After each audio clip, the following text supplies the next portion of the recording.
वानी वानी की जिंदगी का हर बड़ा डिसीजन उसके आसपास से मिल रहे साइंस पर टिका होता था। ये साइंस का सिलसिला कई साल पहले शुरू हुआ था, जब 13 साल की वानी उसी फुटपाथ पर चलते हुए स्कूल से घर जा रही थी जिस पर से वो रोज गुजरती थी। पर आज चलते चलते अचानक उसे एक जगह स्टॉप का रोड सिग्नल जमीन पर पड़ा हुआ दिखा। वानी उसे देखने के लिए एक सेकंड रुक गई और उतने में ही सामने से एक पेड़ की बड़ी सी डाली टूटकर नीचे गिर गई। डाली ठीक उसी जगह पर गिरी थी जहां वानी होती अगर वो स्टॉप का साइन के पास रुकी न होती। वानी को लगा जैसे वो स्टॉप का बोर्ड एक साइन था उसे बचाने के लिए, और उस दिन से ये साइंस वानी की जिंदगी का एक अहम हिस्सा बन गए। एक बार वानी वाइट ड्रेस पहनकर एक पार्टी में जा रही थी जब उसे न्यूज़पेपर में नथिंग इन वाइट लिखा हुआ दिखा। उसने इसे साइन समझकर ड्रेस चेंज कर ली और उसी दिन उसकी ड्रेस पर किसी ने खाना गिरा दिया। अगर उसने ड्रेस चेंज नहीं की होती तो उसकी वो वाइट वाली ड्रेस हमेशा के लिए खराब हो जाती, और तो और दाग वाली ड्रेस के साथ जो एम्ब्रेसमेंट होता सो अलग।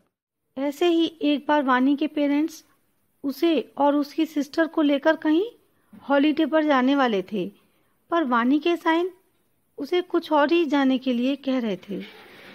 उसने जिद कर कर के डेस्टिनेशन चेंज करवाया और बाद में पता चला कि वो जहां वो पहले जाने वाले थे वहां उस टाइम पर अचानक बहुत बारिश हुई थी और लोगों को काफी तकलीफों का सामना भी करना पड़ा। आज 21 साल की वानी एक ड्रामा में लीड रोल प्ले करने के लिए ऑडिशन देने जा रही थी जब उसे दरवाजे के पास एक की चेन पड़ी दिखी जिस पर लव लिखा था।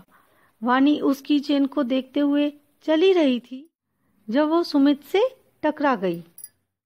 ड्रामा में वानी और सुमित को लीड रोल्स मिले। उस रोमियो और जूलियट की लव स्टोरी को प्ले करते करते उनमें भी एक लव स्टोरी बन गई, और ये तो होना ही था। वानी को साइन जो मिला था।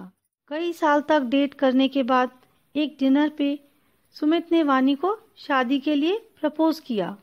वानी का जवाब हाँ था, क्योंकि रेस्टोरेंट आते वक्त जो कार वानी के आगे चल रही थी उस पर जस्ट मैरिड लिखा था। सुमित और वानी के पेरेंट्स मिले और शादी की डेट फिक्स हो गई। शादी की तैयारियों के बीच एक दिन जब अपना लहंगा चूज कर रही थी तो उसे दुकान के एक सेक्शन पर डू नॉट एंटर का बोर्ड दिखा। अगले दिन उसे एक बुक दिखी जिस पर things you should not do लिखा था। अगले कई दिनों तक उसे शादी को लेकर नेगेटिव साइंस मिलते रहे। उसने जब ये बात अपने फैमिली और फ्रेंड्स से डिस्कस की तो सबका यही कहना था कि ये परफेक्ट वेडिंग है। दोनों एक दूसरे से प्यार करते हैं, एक दूसरे को इतने सालों से जानते हैं, दोनों अच्छे परिवार से हैं, तो शादी तोड़ने का कोई रीजन हो ही नहीं सकता। वानी भी इस बात को मान रही थी कि आखिर वो शादी कैंसिल करे भी तो किस वजह से। कोई बात गलत थी ही नहीं इस रिश्ते में, पर वानी के साइंस वो तो कुछ और ही कह रहे थे उससे। वानी ने ये बात सुमित से भी डिस्कस की। सुमित ये जानता था कि वानी के लिए ये साइंस कितने इम्पोर्टेंट हैं। उसने वानी को समझाने की कोशिश की कि कभी कभी हम वही देखते हैं जो हमारा दिमाग सोच रहा होता है। शादी के पहले हर किसी को डर लगता है, तो ये वानी का डर ही है जिसे वो साइंस समझ रही है।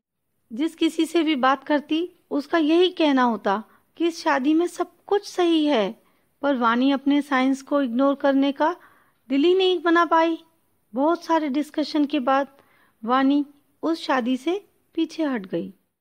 सुमित, जो कि वानी से बहुत प्यार करता था, वानी की उलझन भी समझता था, पर शादी टूटने का दर्द नहीं सहन कर पाया और 6 महीने में जॉब स्विच करके यूएस चला गया।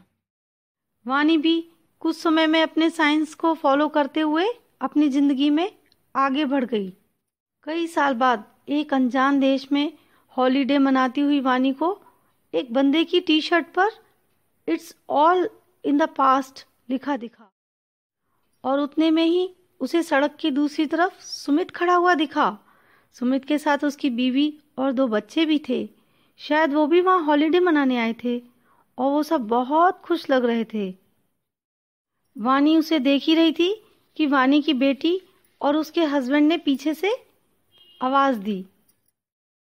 वानी ने अपनी हैप्पी फैमिली की तरफ देखा, फिर सुमित और उसकी हैप्पी फैमिली की तरफ देखा। उसे उस पल ये तो समझ नहीं आया आज वे दोनों वानी और सुमित साथ क्यों नहीं है, पर उसे इस बात पर यकीन हो गया था कि जो हुआ शायद सभी की खुशी के लिए हुआ।